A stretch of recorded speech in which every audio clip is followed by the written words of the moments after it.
नमस्ते मित्रों। भारत की इस पावन मिट्टी पर अनेकों विदेशी गैर हिंदू आकर यहाँ बस चुके थे। यहाँ के हिंदू राजाओं ने न केवल उन विदेशियों को शरण दी, अपितु उनको मस्जिद और चर्च बनाने के लिए आर्थिक मदद के साथ साथ भारत की जमीनें भी दी थी। उन राजाओं को लगा कि जिस प्रकार भारतीयों की पूजा पद्धति संस्कार और सभ्यता है, उसी प्रकार इनकी भी पूजा पद्धति संस्कार और सभ्यता होगी। और ये उनकी सबसे बड़ी भूल थी, जिसके कारण भारत लगभग 1000 साल गुलामी काल में रहा। और दुर्भाग्य की बात तो यह है कि आज भी भारत में तथाकथित पढ़े लिखे लोग उसी मानसिकता में जी रहे हैं। और जब यह हमें देखने को मिलता है कि भारत में इस्लामिक संगठन और विदेशी षड्यंत्रों के तहत हिंदुओं को बांटा जा रहा है, जाति के नाम पर, स्थानों के नाम पर, तो कभी कभी मन में सवाल उठते हैं, क्या हिंदू भविष्य में कहीं इतिहास बनकर ना रह जाए। यही कारणों के वजह से हुई भारत में संसार की सर्वाधिक खूनी बर्बर घटना, भारत का सांप्रदायिक विभाजन। उसमें भी हिंदुओं को छला गया। इसी के कारण हुआ कश्मीर का नरसंहार, भारत में सांप्रदायिक दंगे और हिंदू पूजा स्थलों का विध्वंस। अतः इस्लाम के वास्तविक स्वरूप को हमें समझना ही होगा। मिस्र निवासी मुस्लिम विद्वान Abdul Rahman Azzam The International Message of Muhammad के अनुसार बताते हैं, मुसलमान बहुदेवतावाद को सबसे घृणित पाप समझता है, अर्थात जो अनेक या एक से अधिक देवता पर विश्वास रखता है वे मुसलमानों के सबसे बड़े शत्रु होते हैं।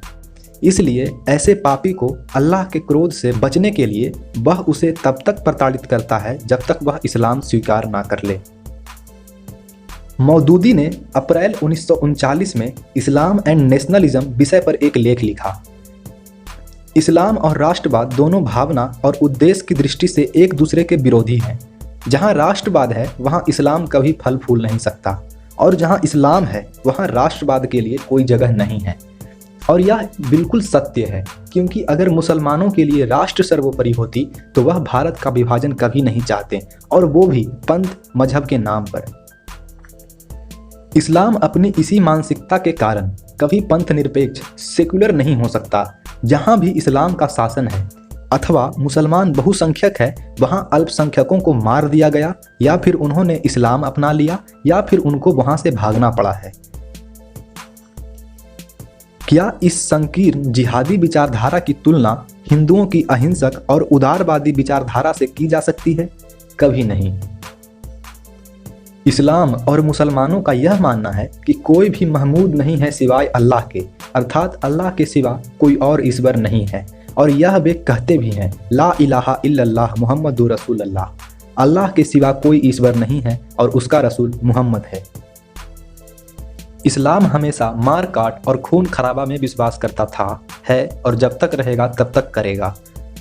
और यही कारण है कि इस्लाम सदा से बलपूर्वक मत परिवर्तन में विश्वास करने वाला संप्रदाय रहा है।